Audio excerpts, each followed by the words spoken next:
বর্তমানে আয়ুষ্মান ভারতের ই-কেওয়াইসি করার সময় ওটিপি নিয়ে নানান রকম সমস্যা দেখা দিচ্ছে।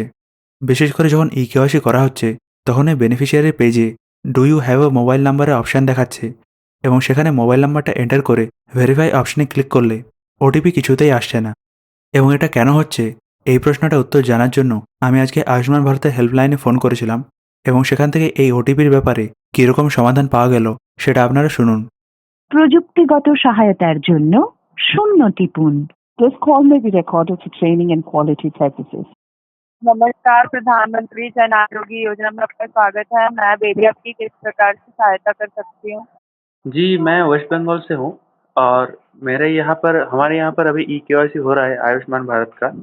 और हाँ जी। मैं भी आज ई-केवाईसी कर रहा था फ़ोन से और मैंने देखा कि ई-केवाईसी करते वक़्त जो एक ओटीपी आता है, जो एक फैमिली मेंबर का जो ओटीपी आता है ई-केवाईसी करते टाइम, वो नहीं आ रहा था। वो क्यों हो रहा है ऐसा? निश्चिंत रहें सर, आपकी पूरी सहायता की जाएगी। सर, मैं आपको बता देना चाहती हूँ कि आप अपनी कार्ड की ई-केवाईसी करने में आपको दिक्कतें आ रही हैं। जी, जी।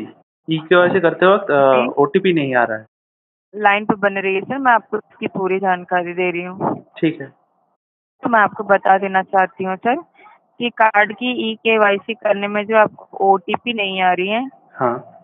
तो इसके लिए ना आपको अपने नज़दीकी सीएससी सेंटर, जिसे हम कॉमन सर्विस सेंटर कहते हैं, ओके। वहाँ जाकर इसकी जानकारी लेनी होगी, या फिर आप अपने नज़दीकी जो हमारे आयुष्मान कार्ड से जुड़ी हॉस्पिटल होंगी, जिसे हम इम्पैनल्ड हॉस्पिटल कहते हैं, वहाँ पे ना आपको हमारे आरोग्य मित्र मिल जाएंगे, PMAM, प्रधानमंत्री आरोग्य मित्र। तो आप उनके द्वारा भी इसकी जानकारी ले सकते हैं।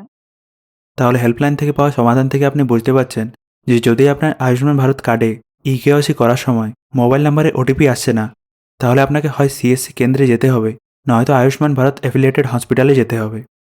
তাহলে এই হেল্পলাইনে ফোন করেও এই ওটিপিজনিত সমস্যার কোনো সহজ সরল সমাধান পাওয়া গেল না এবং ব্যাংকের ব্রাঞ্চে যাওয়ার মতো এখানেও কিন্তু সিএসসি সেন্টারে যেতে বলে দেওয়া হলো।